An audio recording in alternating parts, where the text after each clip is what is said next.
Driver representatives at Dublin Airport this morning ended without any resolution to the ongoing strike. Taxi drivers have vowed to continue to refuse to pick up passengers at the airport until removed parking spaces in a holding area are reinstated. Lots of taxis, but none for hire. In the second day of this dispute, around 400 taxi drivers took part in a slow drive protest around the two terminal buildings. This patch of Tarmacadam is at the centre of the dispute, a taxi holding area. It was cordoned off earlier this week by the Dublin Airport Authority, reducing the spaces available by around 70 cars. Both sides met this morning but failed to reach any agreement.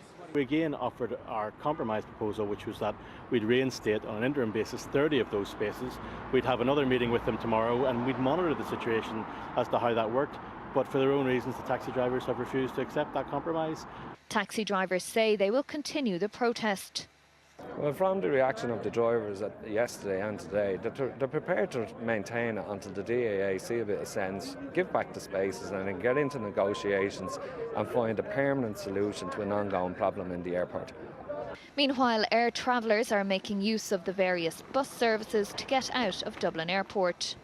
We don't really know which bus to take or where to go, sort of thing, so we're a little bit lost. We were travelling with children, so it was easier with a taxi since we have a lot of luggage with us, but well, we'll manage.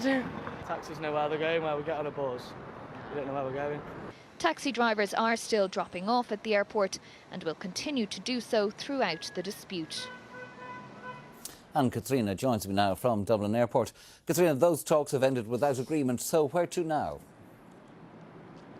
Well, unfortunately, Angus, stalemate is the word that's being used by both sides here, both the Dublin Airport Authority and the 5 unions who represent the taxi drivers. Both sides have had just finished their third meeting in less than 24 hours where they're trying to reach some kind of agreement to resolve this dispute.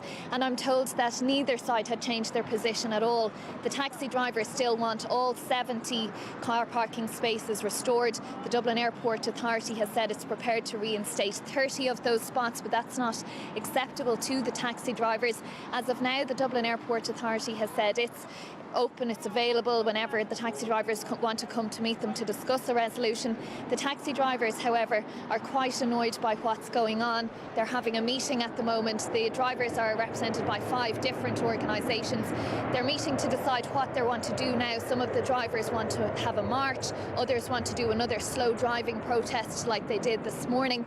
So the leadership of those 5 groups are meeting now to discuss what exactly the next step will be. But it's clear to say one thing, and that is that anger levels really are rising amongst drivers at the airport at the moment. Katrina, thank you.